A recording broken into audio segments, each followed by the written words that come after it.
हाय। कुछ बात करनी थी आपसे। हाँ, ज़रूरी बात। क्या कभी अपने राष्ट्रीय ध्वज को समझने की कभी कोशिश की है, या उसके बारे में या उसके इतिहास को जानने की कभी कोशिश की है आपने? मेरा सवाल है आप सबसे कि हमारे राष्ट्रीय ध्वज के कितने रंग होते हैं? आपको तो लग रहा होगा कि कैसा बेहुदा सवाल पूछा है। हमारे राष्ट्रीय ध्वज के 3 रंग होते हैं, केसरिया, सफ़ेद, हरा। इसलिए तो हम इसे तिरंगा कहते हैं। लेकिन अगर मैं कहूँ अगर इसके 5 रंग होते हैं तो आप क्या मानेंगे? नहीं। क्यों?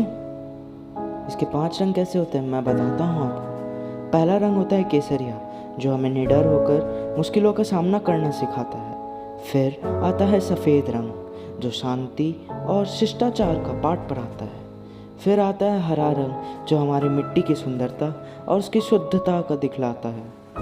फिर आता है एक चक्र, जो नीला रंग का होता है, तिरंगे के बीचों बीच। उसको हम लोग अशोका चक्र कहते हैं। वह चक्र हमें एक समूह, एक परिवार होकर रहना सिखाता है।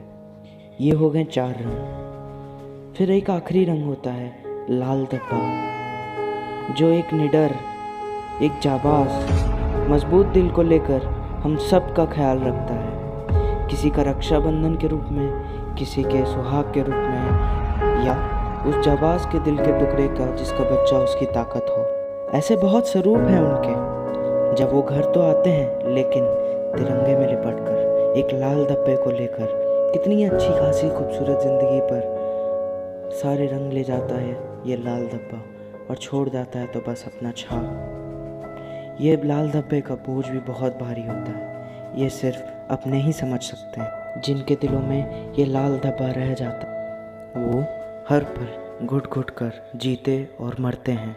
उन्हें किस चीज़ का पता कि वो अगली सांस ले पाएंगे या नहीं।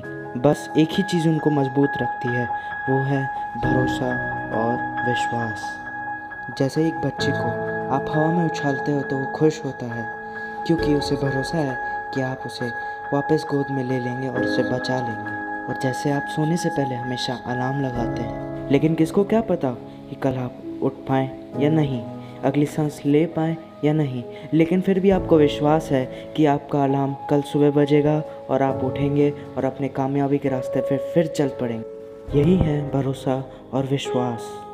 तो इसलिए याद रखें, राष्ट्रीय ध्वज के 5 रंग होते हैं, जो उन शहीद के कारण यह ध्वज लहरा रहा है और इनके सब रंग खिलखिला रहे हैं, और ये सब रंग मिलकर एक भारत कहलाता है। ये है हिंदुस्तान, ये है हिंदुत्व। समय देने के लिए बहुत बहुत शुक्रिया। जय हिंद, जय भारत।